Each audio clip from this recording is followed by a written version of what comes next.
The Witcher 4 has been having the developers talk a lot about what the plan was and what they're looking forward to.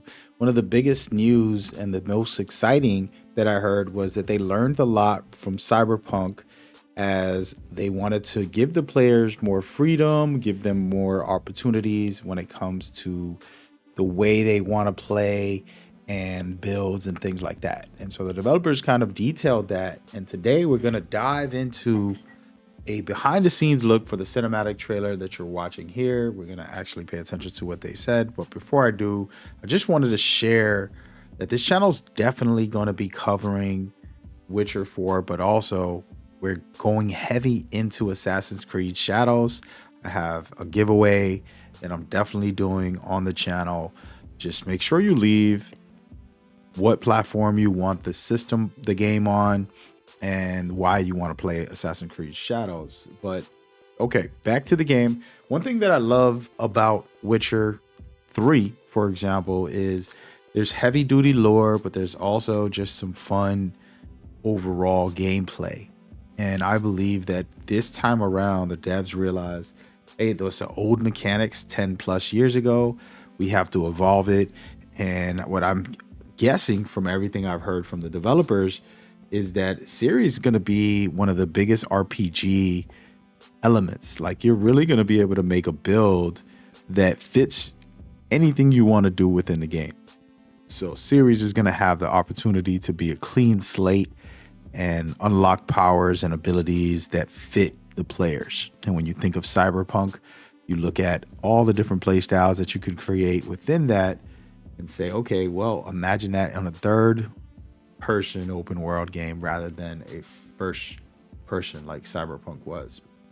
So that's the most exciting news in my personal opinion, but that's just me. And I cannot wait until we get more news. But for now, I wanted you guys to check this out. And at the end, I'll break down some more thoughts. Check this out right here. At the very first meeting with CDPR, I saw like how much you want to ground this story in the past, at the same time giving a start to a new saga.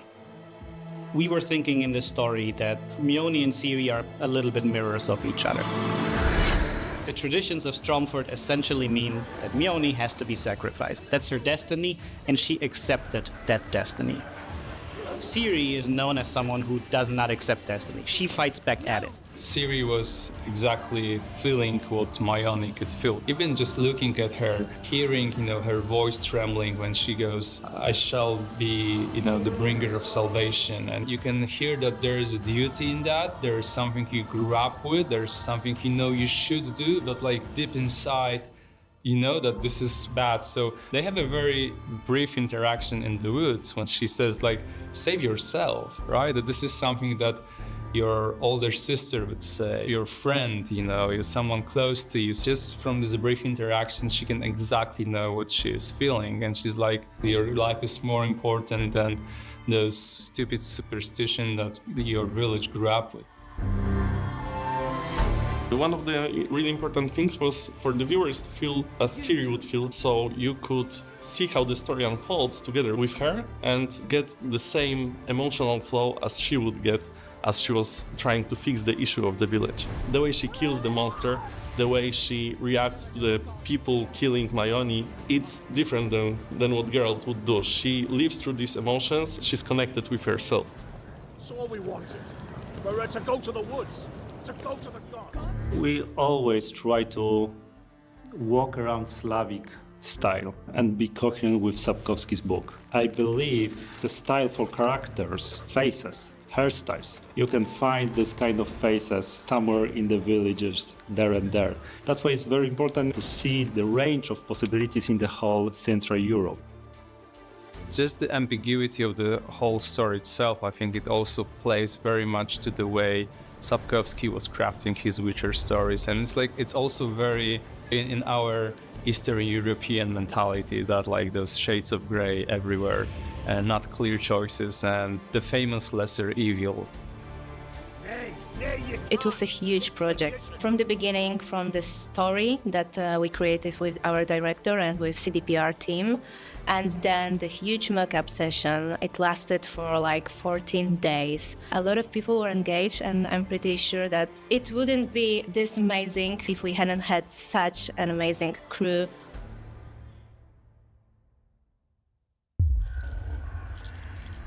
We want you as a viewer to get really into this world, to get close to these characters, to understand what they're going through, because this world is brutal, it's visceral, it's grounded, and we want you to feel it. The whole idea for the trailer was that we want to have natural looking camera, not artificial one, not CGI. That's why we decided to record all those virtual cameras on stage and then later use it.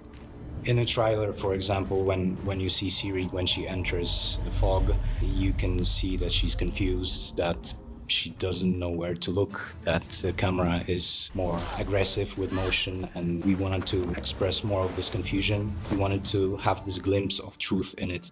But also there are scenes when magic happens, and then we want to switch from those handheld cameras to more like creative one. The style completely changes, so we go with cranes now, we go with dollies. That was quite a lot of work to animate them properly and have this magical feeling to them. And they are no longer handheld, they are all created by the animators. There are these nuances that we really want to take care of and to make it feel really like a movie. We organized 3 shooting days with rented movie gear. We had lenses that we picked before, and we gathered lots and lots of shots with different features on it, like distortions, lens flares, bloom, how the bokeh behaves. Based on that, we could really create digital representation of those lenses, gathering all those features so we can really have something unique, and I'm pretty glad about it, because this was something I think pretty extraordinary in a gaming engine.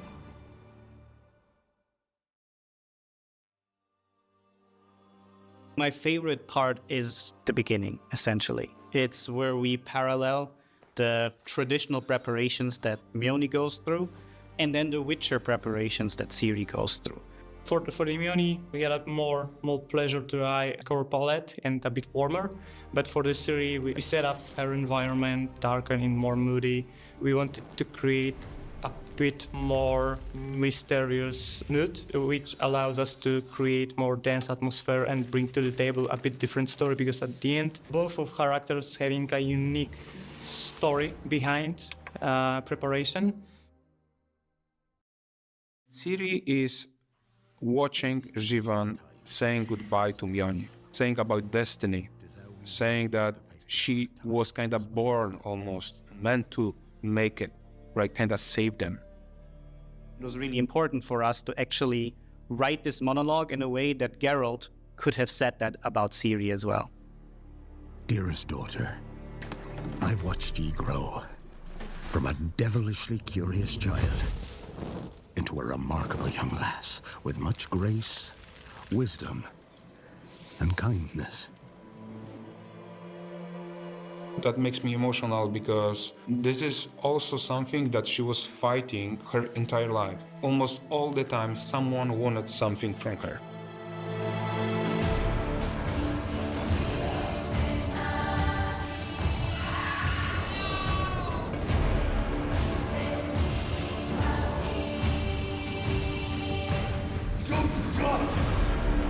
Created a physical representation of Balk's shoulders and his attacking arms, and having 4 operators, we kind of recreated the whole monster.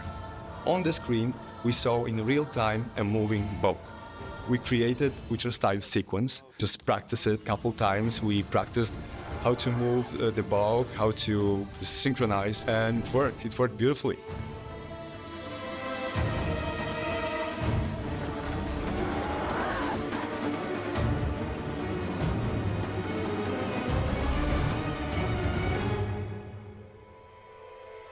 When it comes to collaboration, like from the animation perspective, we did start with animation guideline for the bulk. I've known bulk for a while, and I kind of found a way to divide him into 3 specific parts. So when it comes to the head, for us, it's kind of like a goblin head on a neck of a snake.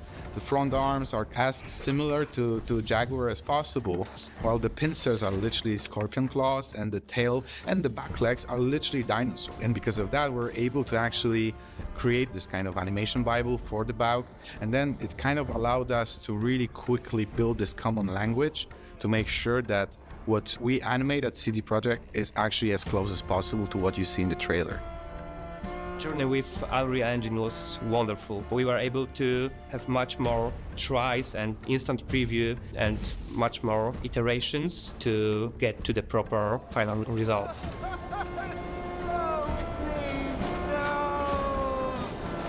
She were to go to the woods. The chosen one. His tradition.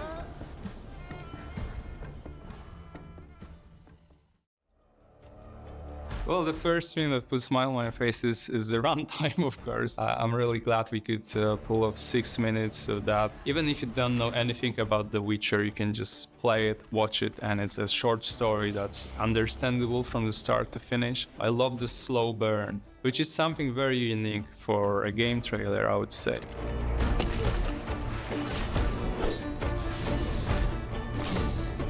Every movie that we do, our goal is to have the best knowledge of the IP, to stay true to the IP, to understand the vision of the developers, also the purpose of the asset that we're creating. Knowing the Witcher universe inside out is a key to do something that feels equally original as well as true to its foundation. This trailer is an adaptation of a story that we actually want to tell in the game. We're not going to give you a black or white situation. We expect you to consider some situations, make some tough choices, and as an example, that situation that may happen after the trailer is over is such a tough choice. Gods? There are no gods here. There are only monsters. Stromford essentially... Yes, that trailer right there is a cinematic. Is looking crazy, and I'm loving it.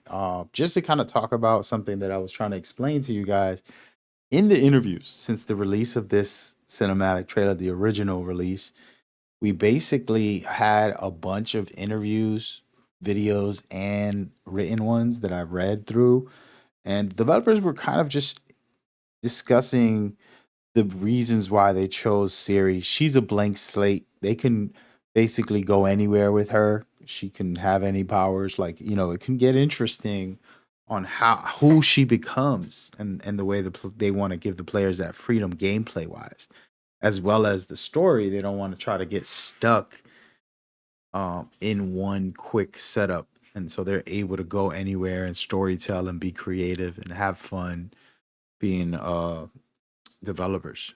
And so this is the most encouraging thing. I know that this is a fun time to talk about when it comes to the game, but this is the most encouraging for somebody like me.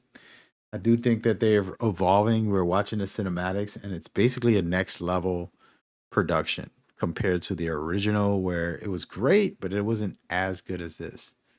So those are things that we got to work on as far as us finding out more, and I'll definitely have you guys covered.